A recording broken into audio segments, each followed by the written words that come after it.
sur Zouk TV. Des témoignages, des études, des échanges. L'association Les Jardiniers du Bonheur vous présente Un cœur à cœur, une émission fraîcheur pour apprendre à cultiver le meilleur avec Jésus. Bienvenue, chers amis téléspectateurs jardiniers. Aujourd'hui, nous avons de nouveau le plaisir, la joie de vous recevoir ici, mais nous aussi, nous sommes reçus chez vous. Merci de cet accueil chaleureux. Et en parlant d'accueil chaleureux, nous recevons Williams Cédric. Merci Williams d'être parmi nous. Merci. C'est toujours un plaisir partagé, je présume, de discuter, de raisonner, de témoigner autour de la parole de Dieu. Et nous le faisons avec joie. Aujourd'hui, une question de témoignage. Devenir chrétien, c'est pas toujours évident. On a un passé avec qui il faut peut-être se réconcilier pour aborder sa vie chrétienne et vivre son présent pour apprécier son avenir. C'est tout un programme. Être chrétien, jeune,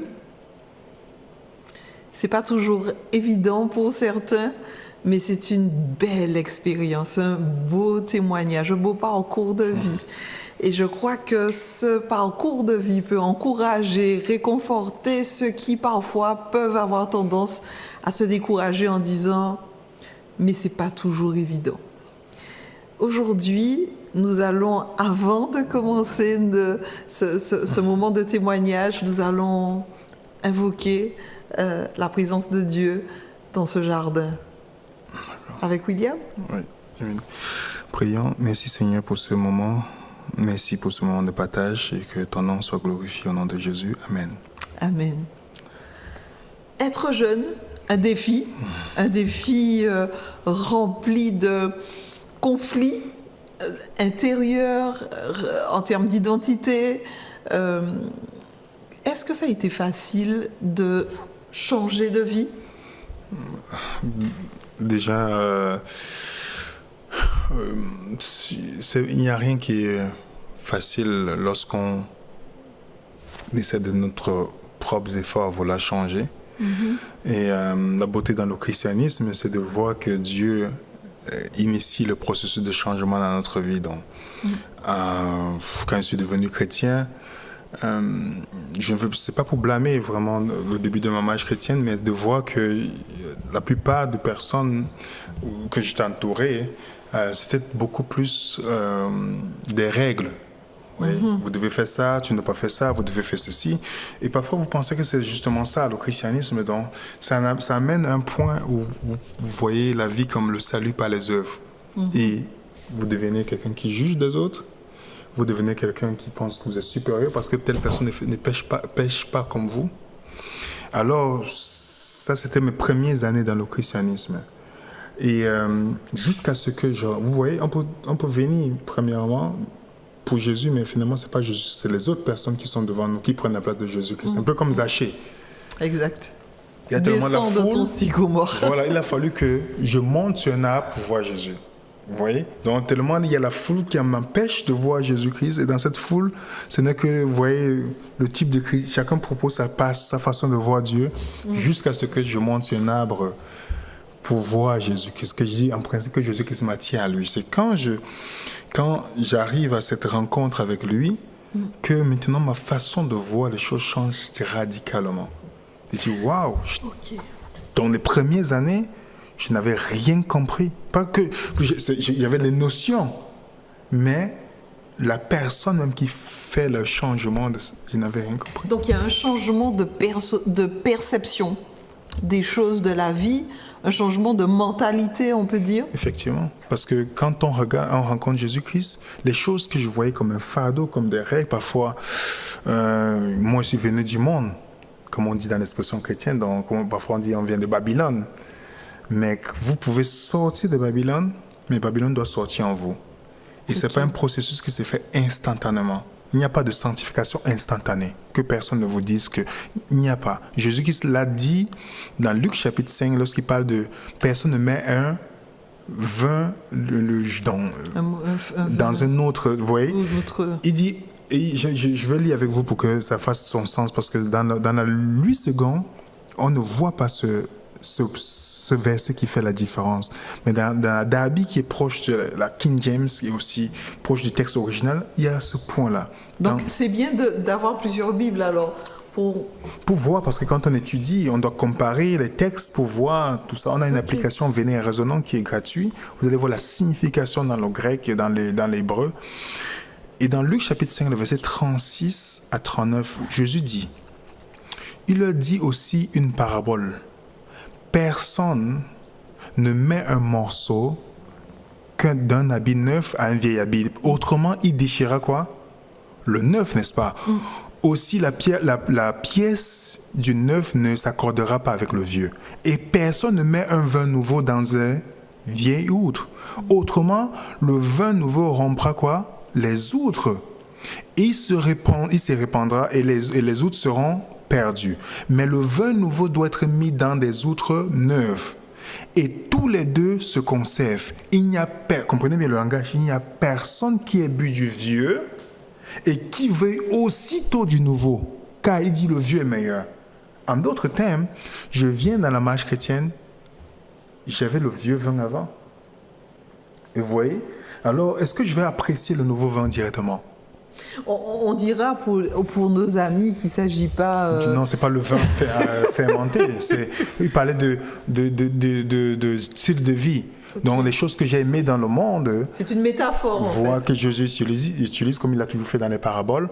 Donc, il n'y a personne qui est à but du vieux et qui veut à tout prix le nouveau. Parce qu'il est rassasié, il est plein. Voilà, il est habitué à quelque chose. Il dit aussitôt, le mot aussitôt, pour montrer que la personne changera, mais pas maintenant. Progressivement. Donc, certaines habitudes que j'avais n'ont pas changé. Ce n'est pas du jour au lendemain.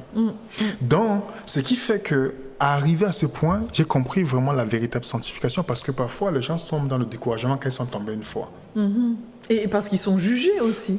Oui, mais c'est ça le comble dans le christianisme. C'est les gens qui ont pris la place de Dieu. Parce que on dit le Père a remis tout jugement au Fils. Mais il y a les gens qui ont pris la place de Jésus dans l'Église, qui vous jugent et connaissent même vos intentions. Pourquoi Dieu ne nous donne pas la possibilité de juger? Parce qu'on ne connaît pas l'intention de la personne. Lorsque je mets déjà dans ma bouche un jugement avec quelqu'un, je suis en train de penser que je prends la place de Dieu. Je ne connais pas pourquoi la personne a fait telle chose. Vous comprenez? Donc, quand quelqu'un est tombé, ou quelqu'un tombe, la personne ne doit pas se décourager. Alors, on va clarifier le mot tomber, qui est aussi une métaphore. Quand on atteint le fond, quand on n'a plus de ressources et qu'on... quand on a péché. Fauté, quand on a péché. Quand on a péché... Généralement, le péché, au niveau des chrétiens, est beaucoup associé à l'adultère. On a l'impression que c'est le péché par excellence, c'est le péché contre le Saint-Esprit. Ça, c'est encore une grave erreur, parce que nous pensons que nous nous plaçons comme des juges en pensant que tel péché est plus grave que l'autre. C'est pourquoi on condamne tout le monde, parce qu'ils pêchent différemment que nous. Parce que comme moi j'ai un petit péché, la personne... Vous savez que dans la Bible, Dieu hait les orgueilleux. Il ne dit pas qu'il hait les fornicateurs, par exemple. Pourtant, la fornication, c'est un péché. Le mensonge, c'est un péché. Mais il hait les orgueilleux. Combien de fois on a exclu quelqu'un d'une église parce qu'il est orgueilleux? Mais on va exclure les jeunes qui sont tombés enceintes, tout ça, vous voyez un peu? Parce qu'on a une approche, on ne voit pas les choses comme Dieu. Pourtant, l'orgueil est plus dangereux que la personne. Vous comprenez? Et c'est le contraire de l'amour agapé, ça. Effectivement. Donc, le péché est péché devant Dieu. C'est lui qui peut, parce que c'est lui qui a payé le prix, c'est le seul qui peut te dire ce péché est grave que l'autre. Moi, je n'ai pas ce droit, puisque je ne connais même pas l'intention de la personne. Et ces personnes qui sont tombées, si réellement je suis sauvé par la grâce de Dieu, vous savez comment ça va se démontrer? La façon que je comprends le pécheur. La façon que je viens chercher celui qui est tombé. Mais si je me mets distance, si vous avez péché, et que je décide, parce qu'elle a péché, je ne lui parle plus, regarde sa vie, ça montre que je n'ai pas commencé ma marche chrétienne. Mais si c'est Dieu qui m'a permis de ne pas pécher, je serai plus proche de toi, parce que je dis, Seigneur, tu m'as fait grâce, alors aide-moi aussi à lui donner la peau. C'est là où on voit réellement. On n'est pas vu dans Luc chapitre 15, les pharisiens étaient toujours distant. Quand dans Luc 15, quand on parle des gens de mauvaise vie qui mangeaient, et qui parlaient, quand Jésus prêchait, il était proche de Jésus. Il se rapprochait de l'homme le plus saint du monde. Pourtant, les pharisiens nous disent dans Luc chapitre 15, le verset 1er à 2, les pharisiens étaient à distance. Donc, ils étaient distants en disant, ils marchent avec les gens de mauvaise vie. L'homme le plus saint attire les pécheurs. Donc, si vous êtes vraiment quelqu'un qui est vraiment dans la marche de la sainteté, vous devez attirer les pécheurs à vous. Amen, amen, amen, amen. Ok. Et vous avez appris tout ça en travaillant auprès de... C'est déjà une expérience personnelle. D'accord. Parce que ça fait à ce que tout à l'heure, vous disiez le changement de conception, la conception change. Combien de personnes j'ai rencontrées qui ont même des postes, qui postent pasteurs, anciens et autres, qui ont, d'après les gens qui jugent, qui ont fait des péchés qu'ils m'ont dit, et qui étaient dans la culpabilité. Et comment, parce que Dieu m'a permis de comprendre déjà que moi-même je suis un pécheur, et comme c'est lui qui m'a aidé de voir la vie que Dieu a permis à ce moment-là, mon expérience pour les encourager. Il y a quelqu'un qui est venu me voir et me dit, je pense que je vais abandonner. C'est fini. J'ai regardé la personne, je lui ai dit, pourquoi tu vas abandonner? Il dit, la lutte est très forte. Je lui ai dit, ok. Allons, prenons un exemple. Si on part dans une rivière, comme il y en a plusieurs à Martinique, et tu vois deux personnes, une personne qui est noyée et qui flotte sur l'eau, une personne qui crie à l'aide, et qui sort, oh, aidez-moi, aidez-moi. Je lui ai posé la question, quelle est l'espérance entre ces deux personnes? La personne qui crie à l'aide ou quelqu'un qui est déjà morte? C'est la personne qui crie à l'aide, n'est-ce pas? Je lui ai dit, regarde, d'après la Bible, celui qui lutte spirituellement est quelqu'un qui veut vivre. Okay. Parce que quelqu'un qui est mort spirituellement ne lutte pas avec le péché. Donc si vous luttez, vous sentez la lutte dans votre chair, c'est parce qu'il y a un combat et ça veut dire que vous êtes encore en vie.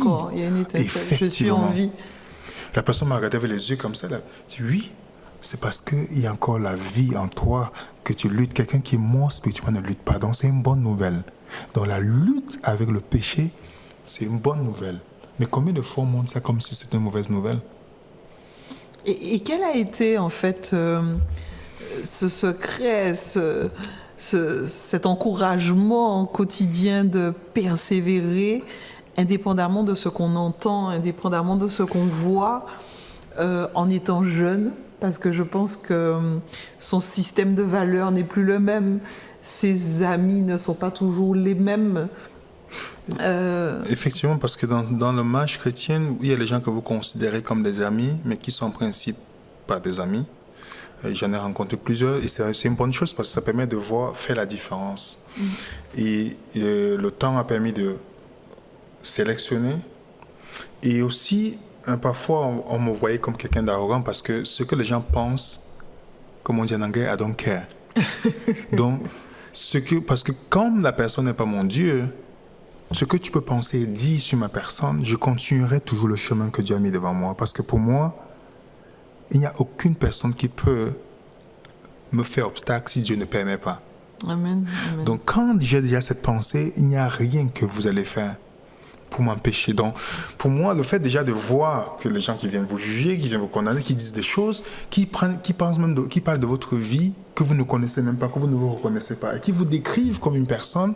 Et finalement, si vous écoutez là, comme la femme adultère dans Jean chapitre 8, regardez comment ils ont fait avec Jésus. Ils venaient piéger Jésus-Christ. Est-ce qu'on commet l'adultère tout seul? Ben non. Non, ils ont mené que la femme. Et qu'est-ce qu'ils faisaient là pour voir la femme là? C'est aussi les adultères. Et on voit comment Jésus-Christ écrit au sol. Et ces messieurs disent, qu'est-ce que tu penses de ça? Pour piéger Jésus. Et Jésus leur dit que celui d'entre vous qui est sans péché, comprenez bien le langage, lui jette la première pierre. Et qu'est-ce qu'ils ont fait? Ils ont fui. Et Jésus dit à la femme, où sont ceux qui te condamnent? Je ne te condamne pas non plus.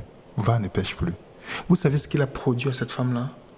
Le fait qu'elle était dans l'erreur, il est venu lui faire confiance malgré qu'elle est tombée. Ça produit en elle une vie meilleure. Et lorsque on est vraiment converti, notre but, c'est de produire la vie en d'autres personnes, pas la mort, le découragement. Lorsqu'on voit quelqu'un qui est dans une situation désastreuse, nous devons plutôt sortir les mots d'encouragement, être proche de la personne. Je vous dis, j'en ai rencontré rare. Et c'est beaucoup de personnes qui professent le nom de Jésus, qui professent avoir un poste, tout ça, j'en ai rencontré rare qui produisent l'encouragement. Et quand j'ai vu ce passage, j'ai dit, voilà ce que Jésus-Christ pense de moi. Au lieu de, il me dit, il me tend la main. Il me tend la main. Et qu'est-ce qui arrive lorsque vous êtes dans l'erreur ou dans une faute et quelqu'un vient dire, malgré cela, je crois en toi. Qu'est-ce que ça produit dans votre cœur? De l'encouragement. De l'encouragement. Et c'est comme ça que Dieu nous voit. Donc nous devons éteindre la voix de ceux qui parlent. Écoutez seulement la voix de Jésus. Qu'est-ce qu'il dit, mon enfant? Je ne te condamne pas non plus. Va, ne pêche plus. Et qu'est-ce qui a motivé ce désir de pouvoir être un étudiant de la parole de Dieu, un formateur de la parole de Dieu? De ce que je comprends, c'est pas seulement recevoir, mais c'est aussi former, partager et répandre ce partage-là. Oui, je suis de ceux qui croient qu'on ne doit pas dépendre d'un homme. Parce que pour moi, un chrétien n'est pas supposé dépendre d'un pasteur, dépendre de quiconque, peu importe votre titre. Donc on parle ici de dépendance spirituelle, affective, d'accord. Je dois dépendre que de Jésus. Le christianisme, c'est pas Jésus, c'est pas le pasteur. Vous comprenez, c'est le véritable pasteur à qui nous devons défendre. Et puis, j'ai vu des chrétiens dépendre des hommes au point où tout ce qu'on leur pose comme question vient toujours. Le pasteur a dit, tel ancien a dit. Je dis, mais à quel moment vous allez penser par vous-même? Et ça, c'est quelque chose qui m'a beaucoup, parce que j'étais réticent au christianisme à cause des gens qui étaient incapables de répondre eux-mêmes. Dans 1 Pierre 3, verset 15, qui dit « Sanctifie dans ton cœur Jésus-Christ, étant toujours prêt à répondre avec douceur devant quiconque te demande l'espérance qui est en toi. » Combien de personnes répondent? Alors, ils passent 20 ans, 30 ans de christianisme, ils ne sont jamais remis en question. Et quand un jour, quelqu'un vient avec une chose différente, soit ils sont perdus, soit ils vous traitent de n'importe quel nom, parce qu'ils ne sont jamais remis en question. Alors, et parfois ça paraîtrait arrogant, il y a même des gens qui nous ont condamnés. Pourquoi vous voulez rendre les gens indépendants? Ils doivent dépendre de qui? C'est pourquoi on crée la religiosité. On crée les gens qui viennent à l'église, mais ne savent par pas. Par habitude. Et c'est pourquoi dans ce désir que moi-même, j'ai expérimenté le fait de vouloir dépendre que de Jésus uniquement. Je mérite que les gens aient cette liberté-là. Moi, aujourd'hui, quand je parle, je ne suis pas obligé d'aller tout le temps à l'église. Il y a le moment où je dois passer mon temps avec Dieu dans la nature. Ce n'est pas comme si il ne faut pas que je sois obligé d'être... Vous voyez, ce qui fait qu'on est dans la religion, on a besoin de tous ces rituels-là pour nous sentir en sécurité. Moi, j'ai besoin de Jésus-Christ pour être en sécurité. Et c'est pourquoi moi aussi, dans cette volonté, c'est de permettre aux gens, pas seulement qu'ils me suivent, parce que l'évangélisation que Dieu nous demande de faire, c'est de rendre les gens être des disciples. Il dit, allez, faites des nations des disciples. Aller n'est pas impératif dans le grec, mais c'est faire des disciples qui est impératif. Donc, quand on fait des disciples, ils ne dépendent plus de vous, ils dépendent des disciples de Jésus-Christ. Et à ce moment, ils prennent leur envol spirituellement. Mais parfois, les gens viennent, ils dépendent de quelqu'un. Ils sont dans une prison, en fait. Oui, on les a baptisés à cause de ce qu'ils appellent un effort d'évangélisation. On a manipulé la musique, manipulé des personnes, la peur, et puis on a donné leur vie à Jésus-Christ. Quelques temps plus tard, ils sortent de l'église. On n'a jamais fait de disciples, on a fait des membres d'église. Jésus ne veut pas qu'on fasse des membres, il veut qu'on fasse des disciples. Des disciples capables de raisonner, capables de témoigner, de défendre leur foi et d'aller eux-mêmes aussi faire l'œuvre de Dieu. Parce que moi, je dis à des personnes, moi, j'ai pas peur que quand je donne des présentations, je donne mes documents à tout le monde gratuitement. Parce que j'ai pas peur que quelqu'un devienne meilleur que moi. Vous savez pourquoi? Parce que ma valeur ne dépend pas de ça, de ce que je fais. Donc, si on m'empêche, si on me dit aujourd'hui, tu ne feras plus ça, ma valeur, c'est dans le sacrifice de Jésus-Christ, c'est pas dans ce que je fais.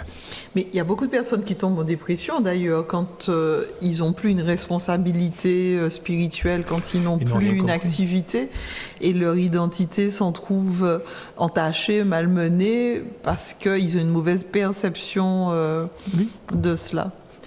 Bien. Un cœur à cœur, où je vais interroger le cœur de Williams.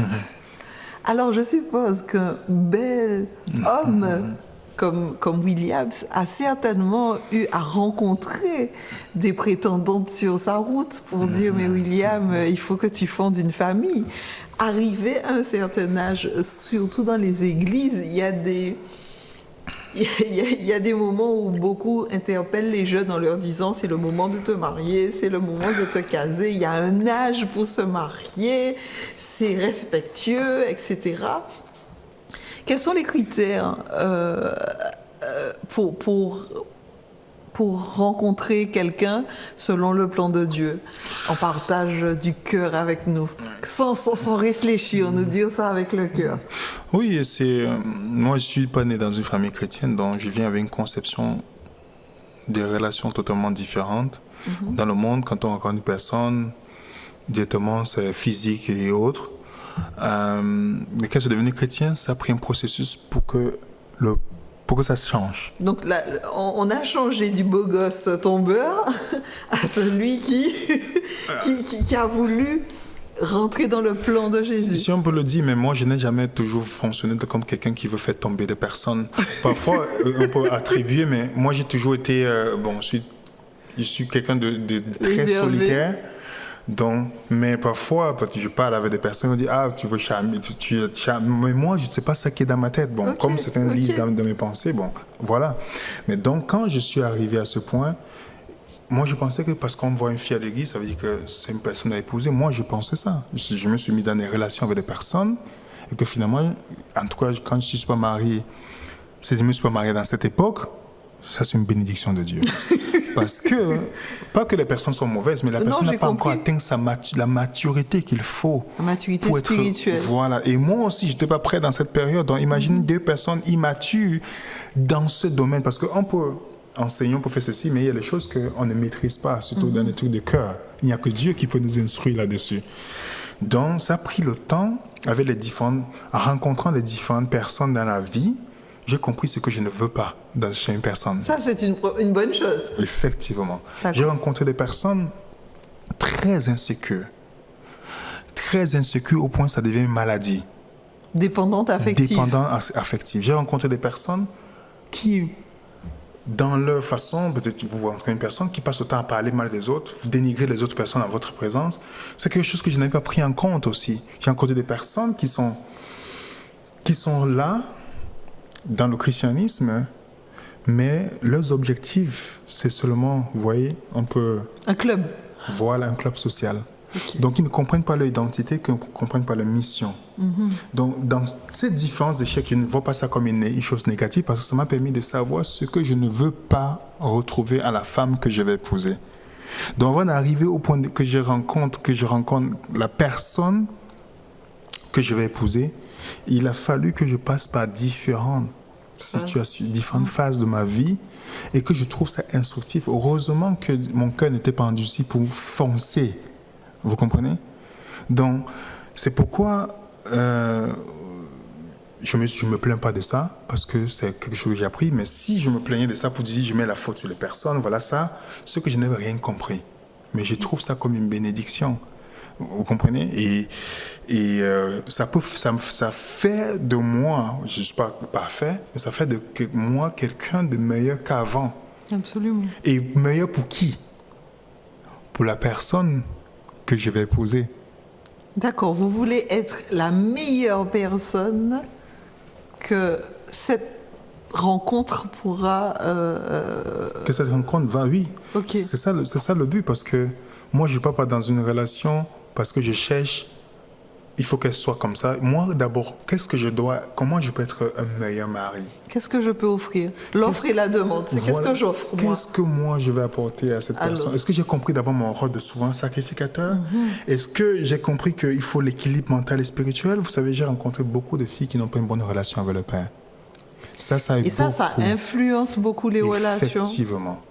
Effectivement, l'insécurité, la façon que la personne se perçoit. Le dénigrement qui ne pouvait aussi, pas sortir ça avec leurs propres cheveux, qui avait des trucs qu'il fallait... Vous voyez, moi, je sais aujourd'hui que je ne peux jamais m'intéresser à avec le temps, je sais que je ne peux jamais. C'est quand je vois des gens, une personne d'une manière artificielle, je sais déjà que c'est pas ce que je veux dans ma vie. Je veux quelqu'un qui s'accepte comme une créature de Dieu. Et je peux vous dire que l'un des pièges dans des relations, c'est lorsque vous vous mettez avec quelqu'un qui ne connaît pas son identité en Jésus-Christ. C'est pas juste une chose intellectuelle, mais c'est une chose que vous voyez sur la personne. Donc, comment je vais être une meilleure personne pour être une bénédiction pour la femme que je vais épouser? Et ça a pris tout un processus. Pour que je ne suis pas encore arrivé là où je dois être, mais je remercie, je ne suis pas là où j'étais. Oui. Ok, beaucoup de jeunes, je pense, seront encouragés parce qu'il y a beaucoup d'erreurs qui sont faites et une fois marié, on est marié pour toujours et on ne peut plus faire marche arrière. Il ne faut pas faire la précipitation. C'est difficile. La précipitation nous conduit à bien des détresses qui parfois sont engendrées avec nos enfants. On transmet ce patrimoine-là. Parce qu'on ne prend pas le temps de connaître la personne. Ce n'est pas dit que nécessairement que vous allez vous figer sur le passé de la personne, parce que chacun d'entre nous, on a un passé. Et comme on disait souvent tout à l'heure, le passé n'est qu'une référence, mais pas une résidence dans notre vie. Donc, chaque personne a un passé. Est-ce que la personne a compris est-ce qu'elle a compris que son passé n'est pas une bonne chose? Est-ce qu'elle a pris notre direction, comme on dit, répandre. Vous comprenez? Là, si la personne a pris conscience que ma vie que je vis avant n'est pas bonne, maintenant je vis une nouvelle vie, je peux me mettre avec la personne. Mais est-ce qu'en quelque part, c'est pas aussi entrer dans une sorte de campagne d'évangélisation avec cette personne en l'accompagnant dans sa démarche Non, parce que c'est pas à nous de convertir des personnes. C'est le Saint-Esprit qui doit convertir des personnes. Ok. Deux personnes se mettent, elles ne sont pas encore parfaites, mais elles sont perfectibles. Mais il faut la base. Donc, si quelqu'un ne peut pas prendre déjà, n'a pas sa vie en main avec Jésus-Christ, vous allez... C'est pourquoi les sentiments, je n'aime pas trop quand on fait appel aux sentiments dans une relation. Les sentiments, c'est bien, c'est comme un ingrédient, mais ce n'est pas la base d'une relation. Mais ce qu'on aime dire, c'est que les sentiments, ce sont des sens qui mentent. Voilà. C'est pourquoi ils disent souvent qu'ils sont tombés amoureux. On ne tombe pas d'amour. Voilà. On reste debout quand on est amoureux. Et on reste debout avec la tête. C'est pourquoi la femme que je vais épouser, c'est avec la tête d'abord. Le sentiment, c'est un ingrédient, mais est-ce que cette personne est une aide pour moi? Est-ce que les évidences m'ont montré que c'est une aide pour moi? Oui. Est-ce que la personne m'aide dans le sens à être meilleur? Est-ce que la personne m'aide à ce que mon amour pour Jésus-Christ augmente chaque jour? Vous voyez? Ça, c'est très important. J'avais fait une présentation une fois avec des jeunes. Comment ruiner sa vie, les relations amoureuses. Ah ouais? C'est sur YouTube. Comment ruiner sa vie, les relations amoureuses. Et avec ça, les gens étaient choqués. Moi-même, c'est parce que ça m'a pris le temps pour comprendre que si je fais les mauvais choix dès le début... On peut ruiner sa vie. On peut ruiner. Mais si on a fait un mauvais choix dans l'ignorance, Dieu peut restaurer. C'est aussi la bonne nouvelle. On fait un mauvais choix en pleine conscience. En pleine conscience, Dieu peut toujours, si on vient avec la repentance. Pas mal ça. Même quand on fait un mauvais choix en pleine conscience, Dieu peut venir nous changer si on est en repentance. Effectivement. Excellent. Sincère. Et c'est le Saint-Esprit qui nous conduit à cette repentance. Effectivement. À ne pas être dans ce déni. Et qu'est-ce que... Alors, on arrive doucement à la fin de ce partage. Quel conseil prodiguer à certains qui papillonnent, tâtonnent, sans se connaître, mais sans connaître leurs valeurs, et vont parfois vers d'autres sources, vont parfois vers d'autres pâturages pour butiner? Quelle piste pour être une personne mieux équilibrée, à l'écoute de Dieu? Est-ce qu'il faut forcément chercher quelqu'un? Parce que c'est la problématique qui est souvent confrontée dans toutes les communautés de personnes qui sont à la recherche, comme si ça devenait vital, comme si on devait être quelqu'un, que si on avait quelqu'un à côté de soi. Et ça devient même une pathologie spirituelle, je trouve. Effectivement, parce que les gens se soucient des petites choses. Cherchez premièrement le royaume de Dieu, sa justice. Lorsqu'on s'investit dedans, Dieu va vous interrompre pour amener quelqu'un dans votre vie. Vous n'avez pas besoin de chercher. Celui qui trouve une femme a trouvé le bonheur, car c'est un don de Dieu. Et comment Dieu il peut nous interrompre? Enfin, Comme on Adam sait et que Ève. Dieu surprend de toute façon. Comme Adam et Ève, il a fallu que c'est Dieu qui a fait réaliser Adam Son besoin. son besoin.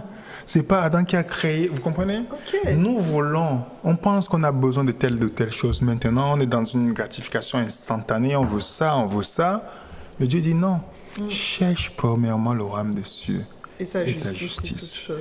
Et toute chose vous serait donnée.